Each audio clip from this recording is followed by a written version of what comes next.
Hello everyone, I am Sajan Bhardwaj and today I am going to take the next topic of our lesson. Lesson is continue, matter around us pure. There is a question mark, is matter around us pure? And we have already answered many times that everything in our surrounding is not pure. There are so many things in our nature which are good example of mixtures. In previous video I have told you mixtures can be of two types. One is called homogeneous and another is called heterogeneous. Homogeneous mixture means the mixtures in which various components are mixed uniformly. बहुत अच्छे से equally distributed, right. इसमें हम बहुत सारे example लिखते हैं। आप सभी बच्चे कोल्ड ड्रिंक पीते हैं अपने घरों में, लेमनेड प्रिपेयर करते हैं अपने घरों में। This type of examples, it may be the Rasna, it may be the Pepsi, it may be the लहर, मिरिंडा, व्हाटएवर यू एंजॉय, और you prepare a lemonade at your home, you prepare A T solution at your home. T को filter कर लिया जाए बहुत अच्छे से, उसके बाद वो होमोजीनियस है। हालांकि कप में लास्ट पार्टिकल कई बार बच जाते हैं, वहां हेटेरोजीनियस नेचर हो सकती है।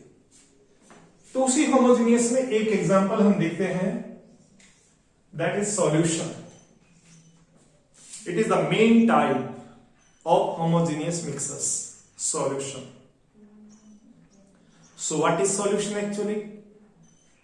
When two or more than two substances mix together uniformly, the result is called a solution. Solution के नाम पर हमारे दिमाग में जो बात रहती है, जो बचपन से हम लोग पढ़ते आए हैं, हमारे दिमाग में रहता है कि एक लिक्विड है दूसरा सॉलिड है, दोनों को मिक्स कर दिया जाए, दिस इज सॉल्यूशन। बट ये बात पूरी सच नहीं है। आप बच्चों ने पढ़ा था इसी पहले वाले वीडियो में, मैंने एलॉयज के बारे में भी आपसे बात की है। तो जब आप बात करते हैं सॉल्यूशन और बात करें एलॉय, तो एकदम अलग लगता है भाई। सॉल्यूशन तो लिक्विड दिखता है, एलॉय तो सॉलिड लगता है। क्या एलॉय को भी सॉल्यूशन कहें? Exactly yes. तो alloy is also example of solution. फिर तो गड़बड़ हो गई। इसका मतलब ये हुआ कि हमारे पास सॉल्यूशन की कई सारी टाइप हो सकती हैं, लेकिन मैं टाइप बताने से पहले सॉल्यूशन की कंपोनेंट्स आपसे डिस्कस कर देता हूं। That is a small concept. Component means the parts which make a solution. Usually solution has two component. आमतौर पर किसी भी सॉल्यूशन के दो कंपोनेंट होते हैं। One is called solute, another is called solvent. Solute means a smaller, a minor component. Minor, M-I-N-O-R, जो छोटी अमाउंट में होता है, लेस क्वांटिटी में होता है, less quantity, and which usually gets dissolved. अगर लिक्विड सॉल्यूशन की बात करेंगे तो जो सीधा सीधा डिजोल्व हो जाता है, that is called solute, and it is a major, जो बड़ी अमाउंट में होता है, larger amount, that is called a solvent. अपने घरों में साल्ट सॉल्यूशन हम बनाते हैं, शुगर सॉल्यूशन बनाते हैं, वो परफेक्ट एग्जांपल है समझने के हिसाब से। और उसमें जो साल्ट होगा आपके पास और यहां पर वाटर होगा, they will become the example of solute. Salt is solute and water is solvent. क्या आप बच्चों ने सुना है water is a universal solvent? Water is a universal solvent. Why? बताइए। Pause the video and answer me. Water is a universal solvent because it has the ability to dissolve a large type of substances in it. ये अपने अंदर soap को, ये अपने अंदर detergent को, ये अपने अंदर अल्कोहल को, ये अपने अंदर एसिड्स को, ठीक है, बहुत सारी चीजों को, गुड़, शक्कर, चीनी, ग्लूकोज, पता नहीं किस किस चीज को अपने अंदर डिजोल्व कर लेता है, along with lot of gases। Gases के डिजोल्व करने की बात आएगी तो सॉल्युबिलिटी अलग से टॉपिक करवाऊंगा, छोटा सा वीडियो अलग बनाने वाला हूं। सॉल्युबिलिटी और कंसंट्रेशन दोनों पर अलग अलग वीडियो बनेंगे। पहले मेरा मन था कि सभी पर एक ही बना दूं, बट मुझे लग रहा है लेंथ ज्यादा हो जाएगी।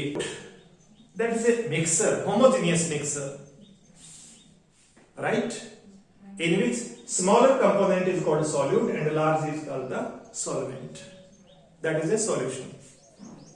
इसमें ये बात याद करेंगे आप बच्चे कि इसमें दो से ज्यादा कंपोनेंट भी कभी कभी पॉसिबल हो सकते हैं, लेकिन जो लार्जेस्ट होगा, जिसमें सारी चीजें डिजोल्व हो जाएं, उसका नाम सॉल्वेंट ही रहेगा। सॉल्यूट एक से ज्यादा हो सकते हैं। घर में हम लेमनॉइड प्रिपेयर करते हैं, नींबू पानी, उसमें आप लेमन जूस भी डालते हैं, उसमें आप शुगर भी डालते हैं, कुछ लोग थोड़ा सा साल्ट भी डालते हैं, तो वहां पर वाटर अकेला सॉल्वेंट है, साल्ट, शुगर और लेमन जूस तीनों की तीनों क्या बन जाएंगे? सॉल्यूट बन जाएंगे। तो सॉल्यूट एक से ज्यादा भी पॉसिबल हो सकते हैं। Point is clear? तो दोबारा डेफिनेशन लिखो सॉल्यूशन की। A homogeneous mixture of two or more, a homogeneous mixture of two or more non-reactive substances। ठीक है, यह बात क्लियर हुई? दो कंपोनेंट बता दिए, सॉल्यूट एंड सॉल्वेंट, इसको छोड़ दीजिए, बस फिनिश।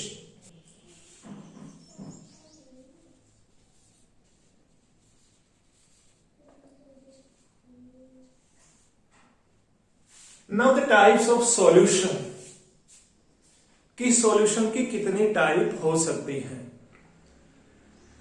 देखो बेटा, सॉल्यूशन की टाइप बनाते समय 3 पैरामीटर मेन अपने को ध्यान में करने हैं। 3 अलग अलग तरीके से हम बात करेंगे सॉल्यूशन की टाइप में। कैसे कैसे ध्यान करेंगे? एक बात ध्यान करेंगे हम उसकी फिजिकल स्टेट के बेस पर। यहां मैं लिख रहा हूं, on the basis of physical state। Physical state के ऊपर। अब आप कहेंगे सर फिजिकल स्टेट का क्या मतलब हुआ? फिजिकल स्टेट के बेस पर हमारे पास जो सॉल्यूशंस हो सकते हैं, दे में बी गैसियस सॉल्यूशन, दे में बी लिक्विड सॉल्यूशन और दे में बी सॉलिड सॉल्यूशन। आगे 3, gaseous, liquid and solid solution.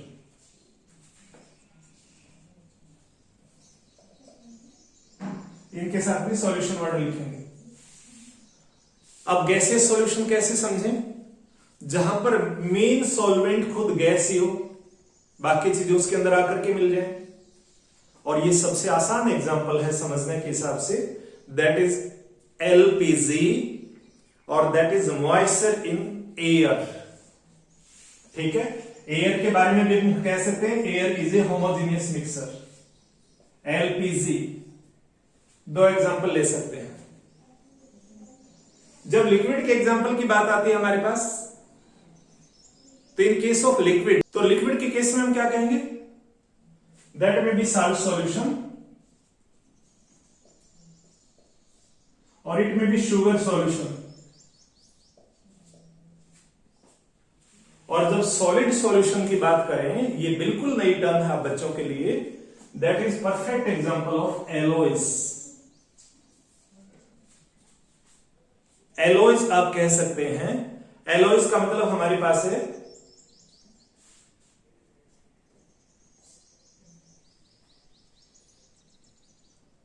और you can say air in sponge, air in sponge. So this is the example of solid solution.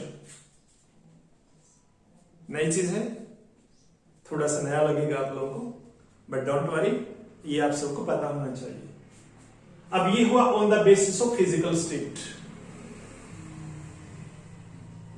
मतलब अगर आपका solvent gas है तो वो गैसियस सॉल्यूशन बन जाएगा, सॉल्वेंट लिक्विड है तो लिक्विड सॉल्यूशन बन जाएगा, और सॉल्वेंट सॉलिड है तो सॉलिड सॉल्यूशन बन जाएगा।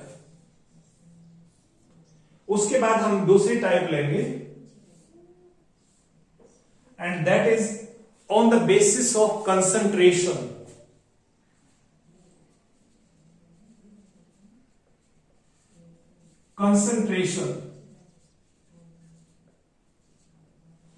कंसंट्रेशन के बेस पर हमारे सॉल्यूशन 3 टाइप के रहेंगे।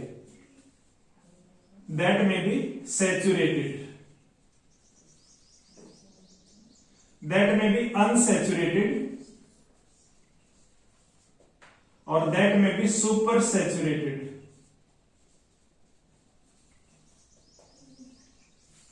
कैसे समझें इस बात को? एक ग्लास पानी है, and that glass of water may have the ability to dissolve 3 spoon of sugar। 3 चम्मच मान लो उसमें हम चीनी मिला सकते हैं at normal condition, at normal temperature. Take care, जो भी नॉर्मल कंडीशन होती है केवल उन्हीं में बात करेंगे यहां पर, कोई 0 डिग्री 100 डिग्री ऐसा नहीं है।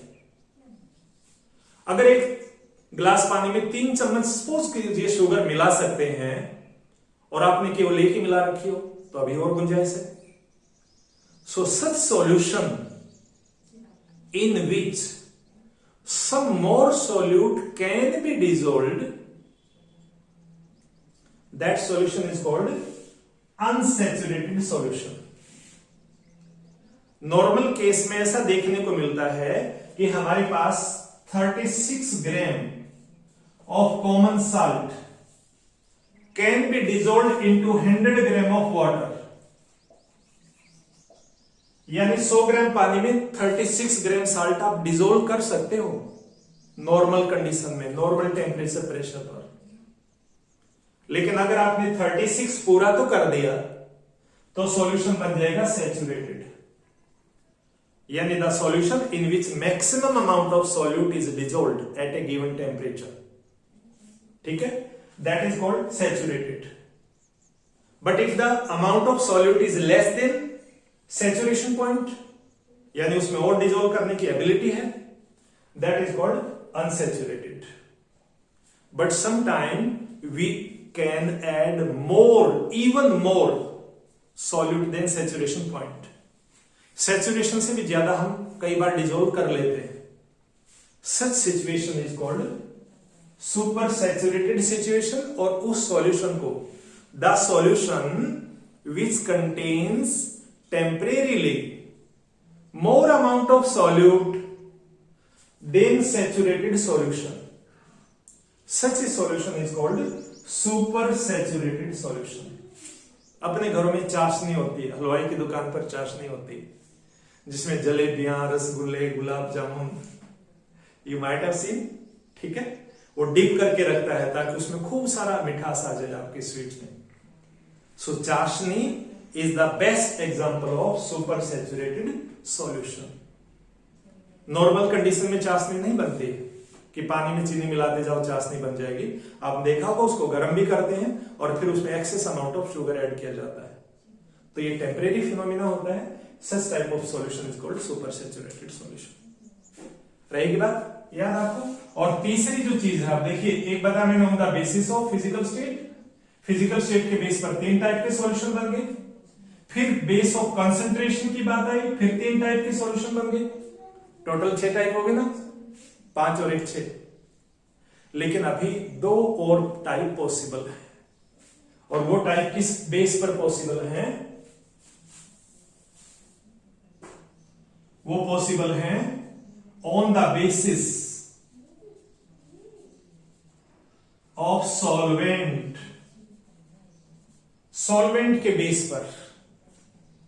सॉल्वेंट के बेस पर सॉल्यूशन 2 टाइप के होते हैं। एक होता है एक्वेस सॉल्यूशन,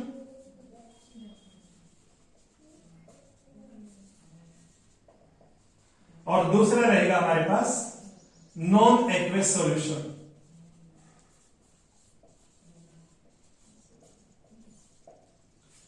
एक्वेस सॉल्यूशन हमारी डेली लाइफ का ज्यादा क्लोज रहते हैं। वी टेक वाटर, जैसे मैं थोड़ी देर पहले ही बताया था, water is called a universal solvent. हम मैक्सिमम चीजों को डिजोल्व करने के लिए वाटर को लेते हैं। घर में चाय बनती है, घर में लेमनेड बनता है, घर में चाशनी बनाते हैं, तो ओरिजिनली आप वाटर लेंगे, उस वाटर में चीजें मिक्स करते रहते हैं। तो वाटर में चीजें मिक्स की, इसका मतलब वाटर आपने एज ए सॉल्वेंट यूज किया। So such solution in which water is used as a solvent, water क्या है आपका? सॉल्वेंट है। ऐसा कोई भी सॉल्यूशन है, ये वाली कैटेगरी में कोई दिक्कत नहीं है, ऐसा कोई भी सॉल्यूशन, चाहे वो सैचुरेटेड है, अनसैचुरेटेड है, चाहे सुपर सैचुरेटेड है, चाहे वो आपके पास लिक्विड सॉल्यूशन है, ठीक है, अगर वाटर आपने एज ए सॉल्वेंट यूज किया तो फिर इस तरह के किसी भी सॉल्यूशन का आप क्या नाम दे देंगे? Aqueous solution.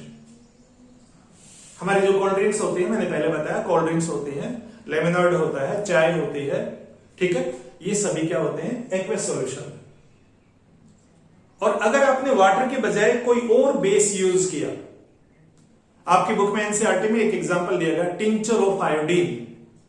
अब टिंचर ऑफ आयोडीन में दो चीजें ऐड की जाती हैं, सॉरी, टिंचर ऑफ आयोडीन में एक ही चीज ऐड की जाती है, दैट इज आयोडीन, लेकिन वो किस में ऐड किया जाता है? Into alcohol.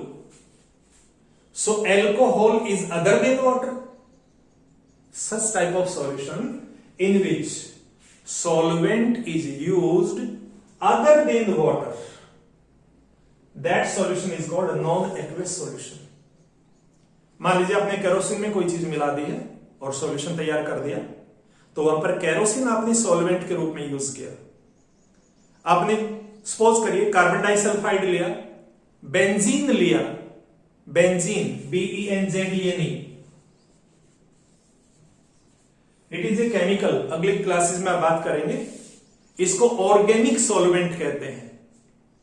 एक होता है carbon tetra chloride, CARBON, carbon TETRA, tetra CHLORIDE, carbon tetra chloride. इसमें भी चीजों को डिजोल्व करते हैं। तो ये सारे के सारे हमारे पास ऑर्गेनिक सॉल्वेंट हो जाएंगे, एल्कोहल भी हो जाएगा, बेंजीन भी हो जाएगा और कार्बन टेट्रा क्लोराइड भी हो जाएगा। ऐसे केस में हम कहेंगे बने हुए सॉल्यूशन को नॉन एक्वस सॉल्यूशन। क्लियर होगी बात? तो सबसे पहले आज मैंने आपके लिए लिया सॉल्यूशन की डेफिनेशन और आप बच्चों को बताया a homogeneous mixer of two और more chemically non reacting substances. A homogeneous mixture of two or more chemically non-reacting substance। तीन चीजें ध्यान करिए, टू और मोर चीजें होनी चाहिए, दो तो कम से कम, solute and solvent, but solute एक से ज्यादा हो सकते हैं इसलिए मोर चला जाएगा। केमिकली नॉन रिएक्टिव होना चाहिए और बाय नेचर क्या होना चाहिए? Homogeneous, uniform composition. Such A mixer is called solution. Component बता दिया आपको, बोले जाएंगे टू, हो सकता है दो से ज्यादा हो, लेकिन बोलने में दो ही आएंगे, एक वो जो बड़ी अमाउंट में है that is called a solvent, और बाकी जो छोटी छोटी अमाउंट में हो, जो डिजोल्व किए गए हो, they are called solute. Solute एक से ज्यादा हो सकते हैं, सॉल्वेंट नॉर्मली एक ही रहता है, राइट। उसके बाद सॉल्यूशन की टाइप बताई मैंने आपको। अब आपका बोर्ड देखिए भर गया है, जबकि सॉल्यूशन की टाइप हमारी बुक्स में हम मैक्सिमम सैचुरेटेड और अनसैचुरेटेड तक बात करते हैं, उससे ज्यादा नहीं करते। मैंने आपको बताया तीन पैरामीटर बताए हैं, तीन बेस बताए कि सॉल्यूशन किस किस बेस पर टाइप में बट जाते हैं। पहली टाइप रहेगी on the basis of physical state, कि हमारा जो सॉल्यूशन बना उसकी फिजिकल स्टेट क्या है, क्या वो लिक्विड है, क्या वो गैस के रूप में है, या वो सॉलिड के रूप में। तो इसलिए हमने एक को कह दिया गैसियस सॉल्यूशन, एक को कह दिया लिक्विड सॉल्यूशन, एक को कह दिया सॉलिड सॉल्यूशन। अब लिक्विड सॉल्यूशन, क्योंकि डेली लाइफ में तो हम लिक्विड सॉल्यूशन ही देखते हैं, ये तो समझ में आ जाता है, नमक और पानी मिला दिया सॉल्यूशन बन गया, नमक कम है सॉल्यूट बन गया, वाटर ज्यादा होता है सॉल्वेंट बन गया। लेकिन जब सॉलिड सॉल्यूशन की बात आए तो खोपड़ी घूम जाती है कि सॉलिड और सॉल्यूशन। यस बेटा, एलॉय की डेफिनेशन ये होती है, मैंने बताया आपको पिछले वीडियो में, alloys are the homogeneous mixes of two or more metals or metal and non-metal. और एलॉय अल्टीमेटली कौन सी स्टेट में दिखता है? नो रूम टेम्परेचर पर एलॉय कौन सी स्टेट में भाई? स्टील देखा ना घर में, ब्रास देखा है, सॉलिड होते हैं ना, इसलिए उसको क्या कह दिया हमने? Solid solution. ये रहा सॉलिड सॉल्यूशन। और आप सब बच्चे जानते हैं दुनिया भर की एयर हमारे पास है, एयर के अंदर मॉइस्चर होता है, ठीक है? तो एयर के अंदर अगर मॉइस्चर को ले ले, एयर की बजाय, एयर को भी हम कहते हैं air is homogeneous mixer of two और मोर देन टू गैसेस। लेकिन वहां पर थोड़ा सा ये ध्यान कर लेना आप बच्चे कि गैसें एक दूसरे को डिजोल्व नहीं करती हैं, तो इसको थोड़ा सा करेक्ट कर लीजिए। यहां पर कर दो moisture, MOISTURE, moisture in air कर लो, ठीक है? इसी तरह एलपीजी हमारे पास एग्जांपल हो जाएगा। There can be many more. उसके बाद आप बच्चों को, ये तो लिक्विड सॉल्यूशन तो इजी है, एलॉयज बता दिया। एयर इन स्पंज, कॉटन के अंदर एयर होती है, कॉटन सॉलिड है, स्पंज सॉलिड है, उसके अंदर एयर घुसी होती है, इसलिए ये भी सॉलिड सॉल्यूशन के एग्जांपल बच जाएंगे। फिर आप बच्चों को बताया on the basis of concentration. Concentration को हिंदी में कहते हैं गाढ़ापन, कि ये ज्यादा कॉन्सेंट्रेटेड है या कम कॉन्सेंट्रेटेड है। आप सब बच्चे देखते हैं हनी, सभी ने देखा होगा ना, that is very thick liquid, और अगर साल्ट मिलाएं पानी के अंदर तो इतना थिक नहीं होता। तो कंसंट्रेशन असल में क्या रहेगा? अमाउंट ऑफ सॉल्यूट पर डिपेंड करेगा। कितना सॉल्यूट आपने डिसॉल्व किया, it will decide the concentration, ठीक है? तो अगर कम तो है सैचुरेशन पॉइंट से, तो हो जाएगा अनसैचुरेटेड सॉल्यूशन, यानी the solution in which more solute can be dissolved. या ऐसे भी लिखते हैं बुक्स कि the solution which contains less amount of solute than saturation point, तो it is unsaturated. But the solution which contains the maximum amount of solute, यानी जिसमें और सॉल्यूट डिसॉल्व नहीं किया जा सके at a given temperature. Temperature का बहुत रोल रहता है, अगले वीडियो में बताऊंगा, सोल्यूबिलिटी का अलग वीडियो बना रहा हूं, ठीक है? तो ये बात आप बच्चे ध्यान कर लीजिए। तो मैक्सिमम है तो सैचुरेटेड, मैक्सिमम से कम है तो अनसैचुरेटेड, और अगर मैक्सिमम से भी ज्यादा डिसॉल्व कर दें then it is called a super saturated. उसके बाद on the basis of solvent. Solvent क्या यूज किया आपने? केवल दो ही पैरामीटर है, पानी यस और नो। अगर वाटर के लिए यस है कि सॉल्वेंट इज वाटर, उसमें आपने कुछ भी मिलाया, forget it. If the solvent is water then it is called aqueous solution. But अगर सॉल्वेंट आपका अदर देन वाटर है then the solution is non aqueous solution. What is clear? तो ये बात आप बच्चों को ध्यान कर लीजिए। नॉन एक्वस के एग्जांपल हमारे पास टिंचर ऑफ आयोडीन, बट मैंने सॉल्वेंट के रूप में आपको तीन चीजें बता दी हैं, एल्कोहल में भी, बेंजीन में भी, और कार्बन टेट्राक्लोराइड। ये एक ही नाम है, कभी सोचे तीन नाम है। इन सभी को ऑर्गेनिक सॉल्वेंट भी बोलते हैं। So this is all about this video. I hope what is solution, what are the component and what are the types of solution आपको क्लियर हुआ होगा। अगला वीडियो हमारे पास सॉल्युबिलिटी के बारे में रहेगा। सॉल्युबिलिटी किन किन फैक्टर्स पर डिपेंड करती है, और उसी के अंदर मैं कोशिश करूंगा कि जो कंसंट्रेशन ऑफ ए सॉल्यूशन है उसके न्यूमेरिकल भी ऐड कर दिया जाए, ठीक है? So that will be next video. Till then stay safe, stay healthy, enjoy your life and see the video complete please, ठीक है? Thank you.